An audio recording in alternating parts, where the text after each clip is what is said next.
देश और दुनिया के अपडेट सबसे पहले पाने के लिए चैनल को सब्सक्राइब करें और बेल आइकन को दबाना न भूलें। अगर वीडियो पसंद आए तो वीडियो को लाइक और शेयर जरूर करें। नमस्कार, मैं हूं आपके साथ साक्षी शर्मा। आप देख रहे हैं मेरे साथ जुर्म के खिलाफ।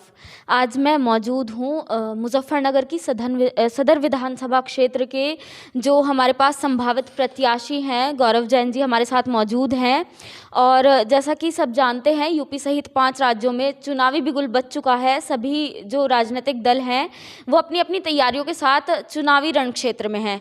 तो आज हम गौरव जैन जी से बात करने वाले हैं और पूछने वाले हैं कि अगर इन्हें टिकट मिलता है तो सबसे पहले इनके जो चुनावी मुद्दे हैं वो क्या रहने वाले हैं।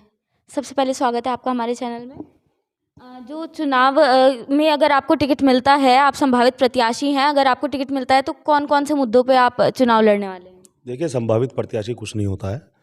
ठीक है, संगठन में मेहनत की है, क्षेत्र में तैयारी की है, टिकट के लिए आवेदन भी किया है। पार्टी का निर्णय है, पार्टी अवसर देगी चुनाव लड़ेंगे, नहीं अवसर देगी किसी को लड़ाने के लिए आदेश होगा तो चुनाव लड़ाएंगे। क्या लगता है आपको कि जो पिछली सरकार रही और मतलब भाजपा सरकार का कार्यकाल और सपा क्या बेहतर करने वाली है इस बार? सपा की बेहतरी तो 2012 से 17 के कार्यकाल में जनता ने देखी है।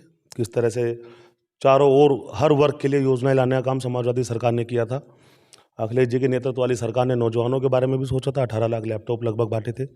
महिलाओं के बारे में भी सोचा था 1090 एम्बुलेंस के माध्यम से, 1090 हेल्पलाइन के माध्यम से और 102 108 एम्बुलेंस के माध्यम से। तमाम योजनाएं, मैं अगर योजनाएं गिराने लगूं तो आपका पूरा इंटरव्यू योजनाओं में पूरा हो जाएगा। मैं हाईवे की बात भी कर सकता हूं, मैं मेट्रो की बात भी कर सकता हूं, मैं नए लोक भवन की बात भी कर सकता हूं, मैं रोडवेज बस अड्डों का जिस तरह से नवीनीकरण किया गया मैं उसकी बात भी कर सकता हूं, मैं लगातार समाजवादी पेंशन योजना जो दी गई उसकी बात भी कर सकता हूं, बुंदेलखंड क्षेत्र के अंदर जिस तरह राशन के माध्यम से क्षेत्र के लोगों की मदद की गई मैं उसकी बात भी कर सकता हूँ। बहुत सारी चीज़ें, हर वर्ग, हर क्षेत्र, हर मामले को लेकर समाजवादी सरकार ने जिस तरह विकास की योजनाएं दी थी, उस उत्तर प्रदेश एक तरक्की की राह पर चल निकला था। लेकिन वो चलते हुए तरक्की की राह पर 2017 में जिस तरह से ब्रेक लगा है, हाँ, भाजपा के लोगों ने कुछ योजनाएं जो समाजवादियों की रह गई थी अधूरी, उनका फीता काटने का काम किया। जो योजनाएं पूरी कर दी गई थी उनका दोबारा से उद्घाटन करने का काम कर दिया। 5 साल की भाजपा सरकार ने उत्तर प्रदेश की तरक्की को पूरी तरह रोक देना काम किया है। निश्चित तौर पर जो विज़न आदरणीय अखिलेश यादव जी का 2012-17 में क्रिएट हुआ था और उस पर उन्होंने बहुत ज़्यादा काम कर लिया था। अब जो चीज़ें अधूरी रह गई हैं उन्हें आगे बढ़ाने का काम करेंगे और नई क्रिएटिविटी के साथ उत्तर प्रदेश को तरक्की की राह पर ले आने का काम करेंगे। अभी अभी आपने महिला सुरक्षा की बात की। एक मुलायम सिंह जी का जो बयान है वो मेरे ध्यान में आता है कि बच्चे हैं, लड़के हैं, गलती हो जाती है। उस पर आप क्या कहना चाहेंगे? देखिए, एक बयान विशेष की अगर आप बात करेंगे, मैं 100 बयान आपको भाजपा के नेताओं के गिनवा दूंगा किस तरह के हैं, उन्होंने किस परिप्रेक्ष्य में वो बात कही थी, क्या उनका उस समय का उद्देश्य था, वो आपको देखना पड़ेगा। अगर आपको महिलाओं के प्रति समाजवादियों की नीयत देखनी है तो आप देखिए 1090 से। जब कभी कोई बच्ची, कोई महिला किसी भी प्रकार से कहीं से पीड़ित होती है तो बहुत से मौके हम देखते हैं, चूँकि हम लोग सभ्य समाज हैं, महिलाएं सबसे अपनी समस्या नहीं कह पाती।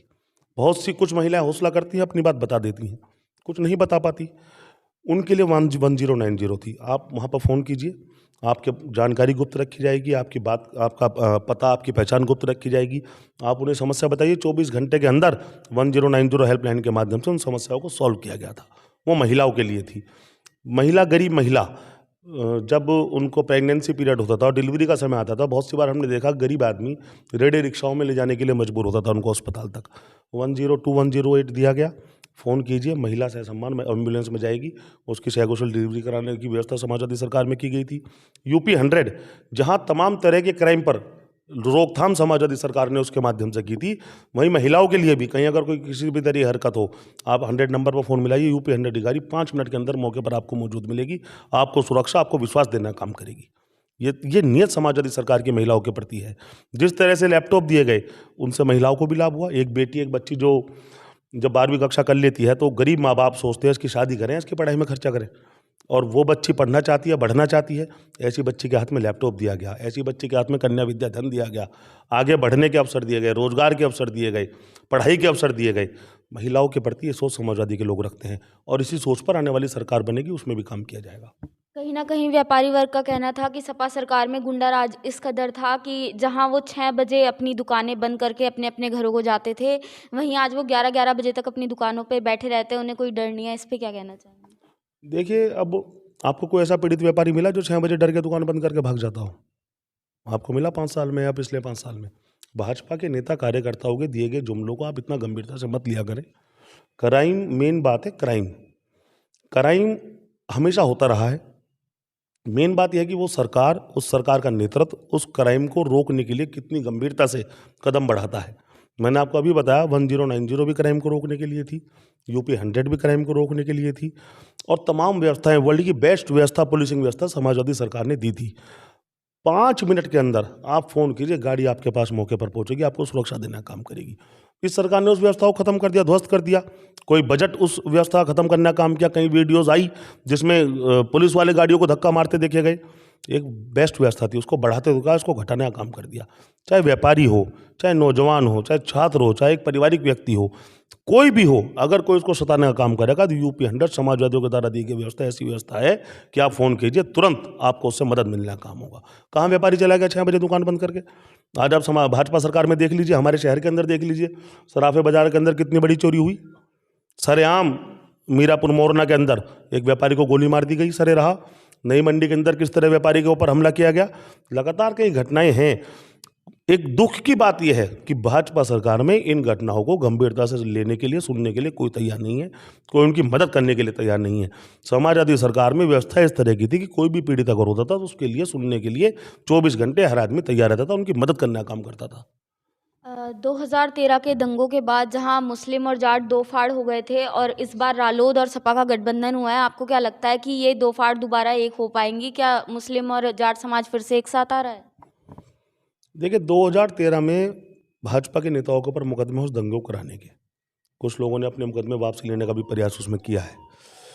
और जो उस समय वैमनस्यता आई थी, जनपद के लोगों ने आज ये तय कर लिया है कि जो कलंक जनपद के ऊपर भाजपा के नेताओं के द्वारा लगवाया गया था, हमारा जनपद उससे बाहर निकलना चाहता है, उससे निकल गया है बाहर, और निर्णय किया है कि एकजुट होकर हर, जैसे कि विभिन्न खुशबुओं का फूल का गुलदस्ता होता है, उस गुलदस्ते की तरह रहकर जनपद मुजफ्फरनगर को तरक्की के राह पर लाने का काम करेंगे।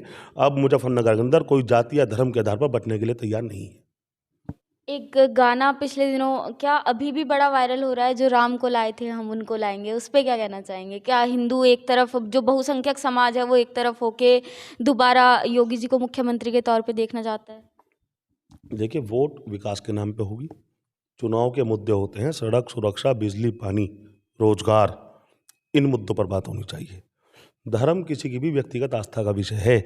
भाजपा ने ये कुप्रथा चला दिया कि धर्म के आधार पर राजनीति करके वोट मांगना चाहते हैं। भगवान राम के मंदिर की बात करते हैं, वहाँ पर किस तरह घोटाला जमीन का भी सामने आया, किस तरह बेनामों में घोटाला सामने आया। वहाँ हमारे नेता ने कहा भी है कि सरकार बनेगी समाजवादी की, इन घोटालों का उजागर होगा, कार्रवाई की जाएगी। ये लोग सिवाय धर्म के आधार पर बांटने के अलावा कुछ नहीं करना चाहते। आप इनसे सवाल पूछिए, रोटी, कपड़ा, मकान, सड़क, सुरक्षा, बिजली, पानी के बारे में क्या किया? कोरोना काल आपने देखा, डॉक्टर, दवाई और ऑक्सीजन के अभाव में किस तरह लोगों की मौत हो गई, लाशें नदियों में बह रही थी। कौन इंतजाम करेगा? कौन बात करेगा रोजगार की? कौन बात करेगा मकान की? कौन बात करेगा इलाज की? मुफ्त दवाई, मुफ्त पढ़ाई की बात कौन करेगा? गरीबों को आगे लाने की बात कौन करेगा? शिक्षा की बात कौन करेगा? इन मुद्दों पर बात करने की जरूरत है, तभी ये प्रदेश, तभी ये देश आगे बढ़ेगा। आपको क्या लगता है समाजवादी पार्टी कितनी सीटों से, किस तरह के बहुमत से इस बार सरकार बनाने वाली है? हमारे नेता आदरणीय अखिलेश यादव जी ने कहा है 400 सीट जीत कर आ रहा है समाजवादी गठबंधन। तो पूर्ण विश्वास है कि इस बार प्रदेश में सपा सरकार रहने वाली है, गठबंधन की सरकार बनने वाली है? 100%। जिस तरह का 5 साल, कलंकित 5 साल भाजपा सरकार के रहे हैं, जहां किसी की कोई सुनवाई नहीं हुई, जिला पंचायत के चुनाव हुए, आपने देखा किस तरह से तानाशाही भाजपा गुंडों ने की, किस तरह से महिलाओं के साथ अभद्रता भाजपा गुंडों के द्वारा की गई, किस तरह से असुरक्षित आज उत्तर प्रदेश का आम आदमी अपने आप को कर रहा है, किस तरह से बेरोजगार नौजवान जब लखनऊ के अंदर नौकरी मांगने के लिए गया, किस तरह से उन पर लाठीचार्ज हुआ, किस तरह से महिलाएं अपना अधिकार मांगने ले गई, महिलाओं के ऊपर भी लाठीचार्ज हुआ, बार बार लाठी खाई, और किस तरह से किसान आंदोलन हुआ, 700 से ज़्यादा किसान वहाँ पर शहीद हो गए। कोई सुनवाई करने वाला नहीं है, और आज उत्तर प्रदेश की जनता पीड़ित है और इस सरकार से मुक्ति चाहती है। तो ये थे हमारे साथ गौरव जैन जी, जिन्होंने कहा कि 100% इस बार सपा और गठबंधन अपनी सरकार बनाने वाली है, और इसी तरह बने रहिए हमारे साथ जुर्म के खिलाफ में, और देखते रहिए ये चुनावी संग्राम किसकी होगी जीत।